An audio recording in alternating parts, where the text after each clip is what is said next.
So I got my start in cars at a young age with my dad telling me stories of muscle cars that he grew up with, building with his buddies.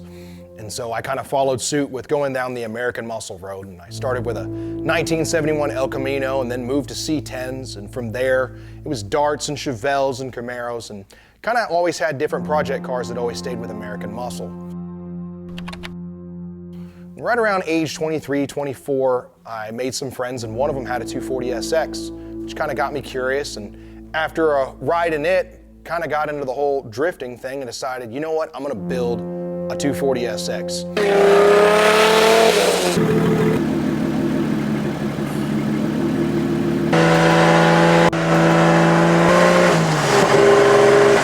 And so I kind of stepped away from the American muscle cars that I'd been with and went down the more JDM route with building a car that would be really good for drifting, that would make the really cool sounds. So I built my 240SX with a 1JZ.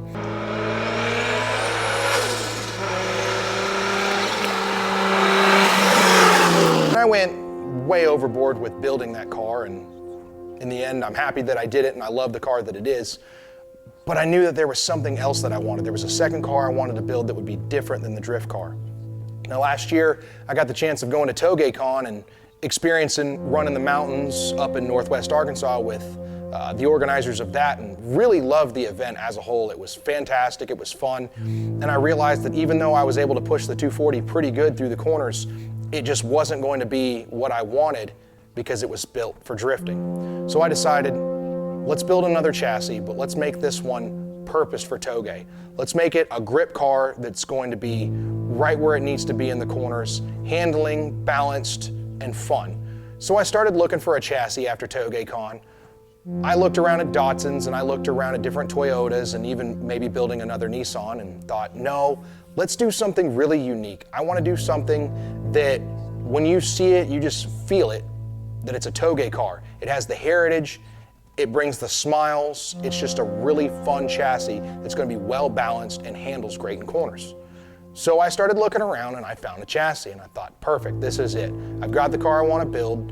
As soon as people see it, they know what that car is purposed to do and what it's supposed to sound like.